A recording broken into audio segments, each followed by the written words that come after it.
ഇന്നലെ American മാർക്കറ്റുകളെല്ലാം positive ആയിട്ടാണ് close ചെയ്തത്. ഡൗ ജോൺസ് 0.3%, നാസ്ഡാക്കും S&P 500 1% മുകളിലുമാണ് ക്ലോസ് ചെയ്തത്. ഇന്നലെ വന്ന ഇൻഫ്ലേഷന്റെ ഡേറ്റ ഫേവറബിൾ ആണ്. ഫെഡ് കരുതുന്ന പോലെ തന്നെ ഇൻഫ്ലേഷന്റെ റേറ്റ് കുറയുന്നുണ്ട്. മന്ത് ഓൺ മന്ത് നോക്കുമ്പോൾ ഒരല്പം കൂടുതലാണ്. അത് മാർക്കറ്റ് ഇന്നലെ അവിടെ നല്ല രീതിയിൽ വോളറ്റാലിറ്റി കാണിച്ചിരുന്നു.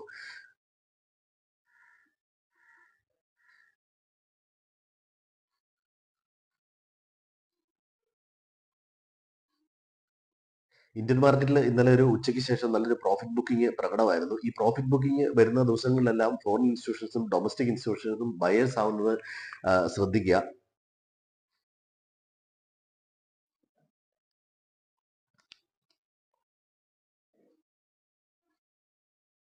ഇന്ന് ഓട്ടോ സെക്ടറിനും ഫാർമ സെക്ടറിനും പോസിറ്റീവ് ന്യൂസ് ഉണ്ട്. EV സെഗ്മെന്റിലേക്ക് ഇൻസെന്റീവ് ഉണ്ട്. ഫാർമയുടെ മൊത്തം പെർഫോമൻസ് നല്ല രീതിയിൽ കാണിക്കുന്ന ചില സ്റ്റോക്കുകൾ, ഫാർമ സ്റ്റോക്കുകളുണ്ട്. മൊത്തമുള്ള റിപ്പോർട്ട് വന്നിട്ടുണ്ട്. അതിൽ